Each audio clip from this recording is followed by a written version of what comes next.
The needs within a human being have risen because of a certain sense of incompleteness.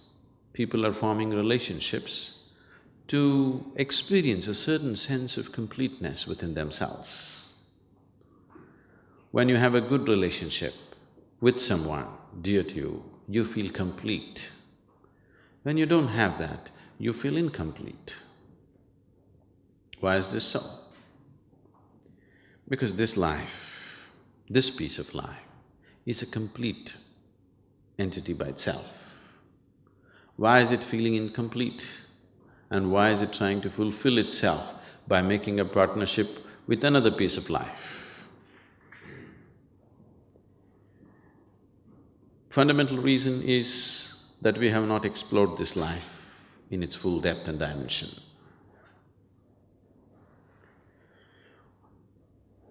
Though that is the basis, there is a complex process of relationships as such. There are expectations. And expectations, and expectations, and expectations. The expectations that most people are creating are such that there is no human being on the planet who could ever fulfill those expectations. In the process of holding a relationship, the first moment of meeting, the expectations may be common, but as every step that we take in life, the expectations may become different. Because these expectations keep changing in people, they're not consistent and they cannot be. One person may be consistent with the same expectation throughout their life, another person's expectations may be changing because his perception and experience of life is changing. Now, relationships become great conflict. More conflict is happening within the four walls of the homes than is happening anywhere on the planet.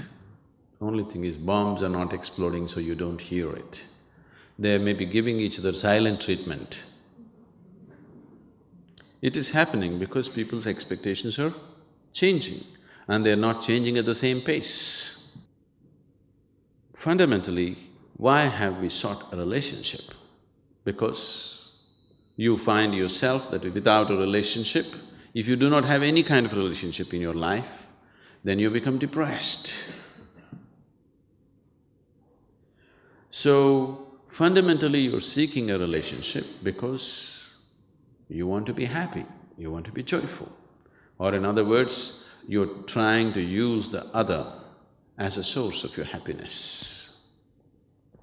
If you're happy by your own nature, now relationships will become a means for you to express your happiness, not to seek happiness. If you're forming relationships to seek happiness and trying to squeeze happiness out of somebody, and that person is trying to squeeze happiness out of you, now this is going to be a painful relationship after some time. Initially it may be okay because something is being fulfilled.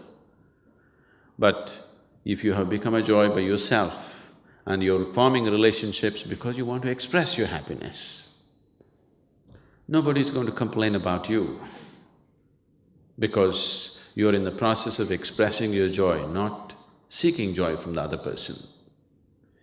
So if your life becomes an expression of your joy, not in pursuit of happiness, then relationships will be naturally wonderful.